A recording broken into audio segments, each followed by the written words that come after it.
ఈరోజు మనము दिन 25 బాలగీత శ్రద్ధ చెప్పుకుందాము. ఈ బాలగీతంలో సంయుక్త అక్షరాలైనటువంటి ష, త్ర, జ్ఞ, శ్ర ఈ 4 అక్షరాలను మనము ఈ బాలగీతంలో నేర్చుకోవచ్చు. क्षेत्र में खिला है फूल, क्षेत्र में खिला है फूल, त्रिवेणी सा पावन जल, त्रिवेणी सा पावन जल, ज्ञानी बोले मीठे बोल, ज्ञानी बोले मीठे बोल,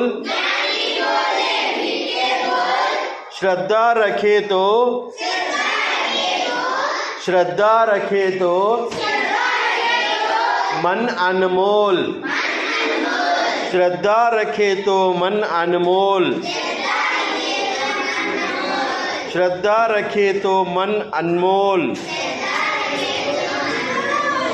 రైట్, ఇప్పుడు దీని గురించి వివరిస్తాను, ఒకసారి వినండి. క్షేత్ర మే ఖిలా హై ఫూల్. క్షేత్ర అంటే నా పూల తోట, ఒక ప్రాంతము. ఆ పూల తోటలో ఖిలా హై వికసించినది.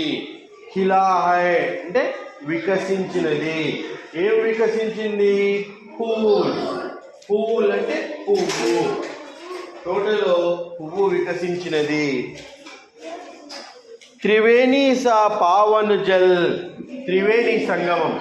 మనకు త్రివేణి సంగమము 3 నదులు కలిసే చోటును త్రివేణి సంగమము అంటాము. 3 సముద్రాలు కలిసే చోటును కూడా త్రివేణి సంగమము అంటాము. మనకు సౌత్ సైడు దక్షిణమున కన్యాకుమారి దగ్గర 3 సముద్రాలు కలుస్తాయి. బంగాళాఖాతము, అరేబియా సముద్రము, హిందూ మహాసాగరము, ఈ 3 కూడా కలుస్తాయి. అక్కడ కూడా త్రివేణి సంగమం అంటారు. ఇట్లా కొన్ని నదులు కలిసే చోటును త్రివేణి సంగమం అంటారు. త్రివేణి సా పావన్ జల్. పావన్ అంటే పవిత్రమైన. త్రివేణి సంగమం లాగా పవిత్రమైనటువంటి జలము. జల్ అంటే నీరు.